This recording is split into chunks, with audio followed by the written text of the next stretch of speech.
Ya, kita tahu besok malam adalah perlawanan ketiga Liga Juara-Juara Asia yang akan mempertemukan Jawara Jepun yang sudah dua kali juara musim 2020 dan juga 2021 serta juara yang sudah bertahun-tahun dari Malaysia Johor Darul Takzim ya. Faktor apakah yang membuat JDT punya kans untuk boleh mengalahkan Jawara Jepun atau boleh kita bilang ini adalah salah satu klub terbaik di Asia saat ini dan sekarang juga sedang memimpin klasemen J-League ya untuk sementara. Nah, ikuti video ini sampai akhir. Saya Aji Utama, orang yang sering kali cakap bola sama Malaysia. Selamat datang di JJS Update edisi 20 April 2022.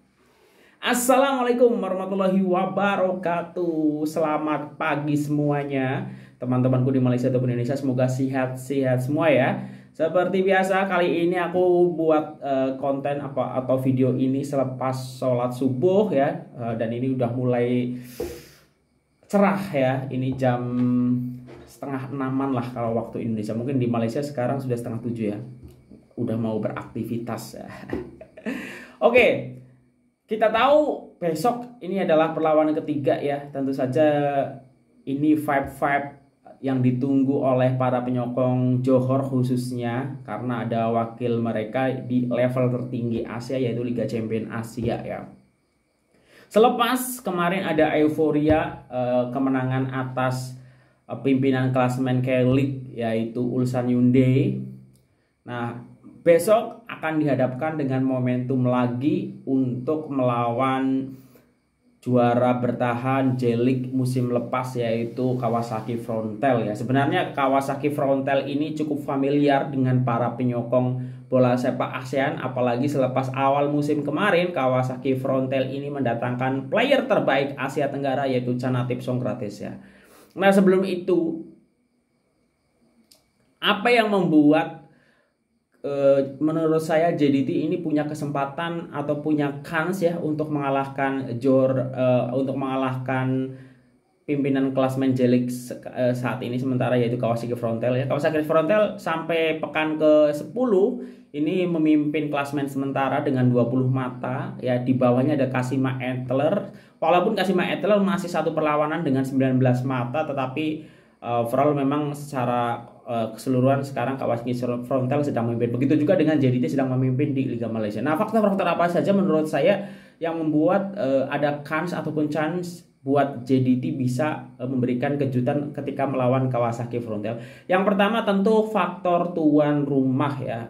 Faktor tuan rumah yang sudah didapat ini menurut aku adalah keuntungan yang dimiliki oleh Johor Darul Takzim untuk bisa memberikan kejutan, dan itu sudah ditunjukkan ketika melawan Ulsan Hyundai. Kedua ini yaitu faktor tuan rumah tentu saja dengan kondisi padangnya lebih paham player-player dari Johor Darul Takzim itu sendiri ya berbanding dengan pemain dari Kawasaki Frontale. Walaupun secara quality padang juga hampir serupa yang dimiliki JDT dengan klub Liga Jepun. Yang kedua faktor penyokong ya. Ini penyokong salah satu faktor yang paling penting menurut aku.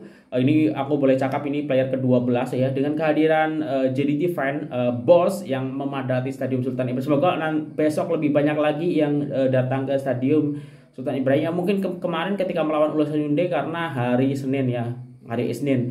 Jadi kalau besok hari Kamis semoga sih lebih banyak lagi yang datang, apalagi sebelum ini ada momentum kemenangan atas Ulsan Hyundai. Jadi kalau misalnya bisa boleh menang, menurut aku kalau menang itu untuk lolos ke fase berikutnya itu udah sangat besar ya dengan 3 kemenangan awal ya. Tapi ya jangan terlalu itu, tapi harus berjuang keras ya. Kalau misalnya sampai itu kemungkinan lawan Guangzhou akan dapat 3 mata lagi ya.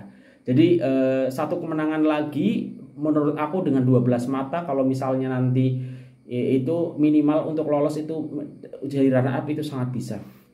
Oke, aku ulang ya, jadi faktor tuan rumah, faktor penyokong ya ini sangat penting ya, karena ketika kita lagi capek mungkin kedengeran chance dari para penyokong itu akan chance dari penonton akan membuat lebih bergairah lagi untuk bermain. Yang ketiga ini faktor apa ya? Menurut aku kondisi pemain JDT yang memang sedang sangat perform khususnya untuk duo penyerang, yaitu Forestieri dan juga Beksen da Silva. Berbeda mungkin dengan musim lepas ya, yang JDT mungkin kalau Beksen sedang mandul ataupun tidak bisa cetak jaringan itu agak buntu ya. Tetapi musim ini apabila Beksen tak boleh cetak jaringan, masih ada Forestieri. Nah, kadang-kadang malah dua-duanya sama-sama gacor, sama-sama cetak jaringan, sama-sama cetak assist. Jadi ini yang membuat perbedaan dengan musim lepas ya. JDT dengan adanya duo yang menurut aku dua-duanya sedang on fire, entah itu di Liga ataupun di Liga Juara-Juara Asia ini ya. Itu kemudian faktor Benjamin Mora dan juga faktor strategi baru yang dimiliki oleh Johor Darul Ta'zim ya. Dengan adanya Forestieri, dengan ada gandingan baru, membuat Benjamin Mora memasuki musim ini sudah terlihat dari pramusim di Dubai itu menggunakan formasi baharu ya. Kalau banyak yang cakap strategi Benjamin Mora monoton, nah itu boleh dibuktikan musim ini ya. Karena musim lepas atau sebelum-sebelumnya Beksen da Silva, Benjamin Mora identik dengan 4-3-3. Nah, tapi sekarang ini lebih banyak menggunakan 3 back ya, dengan memaksimalkan penguasaan bola di lini tengah ya. Dan juga ya banyaklah penyerang memanfaatkan attacking yang lebih baik ya. Tetapi memang PR-nya di sini adalah soal transisi ya, karena ketika sisi kiri misalnya Corbin Ong ataupun Arif Aiman ini agak telat ke belakang dan tengahnya juga kurang bantu, kadang keteteran juga tiga pemain belakangnya juga untuk menghadapi pemain-pemain lawan. Nah, itu menurut aku beberapa faktor yang boleh buat JDT punya kansah untuk mengalahkan Kawasaki Frontale. Nah, karena kenapa ya? Menurut aku, walaupun Kawasaki Frontale ini kemarin imbang lawan Ulsan Hyundai, tapi kalau kita tengok nih, memang Kawasaki Frontale bukan kaleng-kaleng ya, karena ini klub 2 kali beruntun juara J-League ya, 2020, 2021, dan sekarang pun masih memimpin klasemen. Dan hasil musim lepas untuk pemain terbaik J-League itu didominasi juga oleh pemain Kawasaki Frontale. Kalau tak salah tuh ada 7 player, walaupun ada pemain Hatake ya yang sangat populer itu harus harus main di Eropa, kemudian dimasukkan Chanatipson gratis ya. Ini yang mematahkan rekor transfer club juga kalau tak salah ya. Itu adalah Chanatip. Semua player orang ASEAN kebanyakan tahu bahwa Chanatip ini adalah player terbaik Asia Tenggara saat ini ya. Dan kemarin juga momentum sebelum ke Kawasaki membawa Thailand juara Piala AFF. Nah, jadi bukan kaleng-kaleng nih Kawasaki Frontale, dan mungkin ada beberapa juga playernya ada pasti yang bermain di skuad kebangsaan, macam kita tahu kemarin Ulsan Hyundai ya, ada juga ya. Nah, di Kawasaki Frontale ini selain nama besar ya, juara 2 kali beruntun J-League ya, juga ada nama pemain yang sangat kita tahu lah ya. Ini mantan player kebangsaan dari Brazil, yaitu Leandro Damião ya. Ini seorang nama besar, ini juga di J-League musim lepas masuk best team di J-League ya, sebagai seorang striker gitu.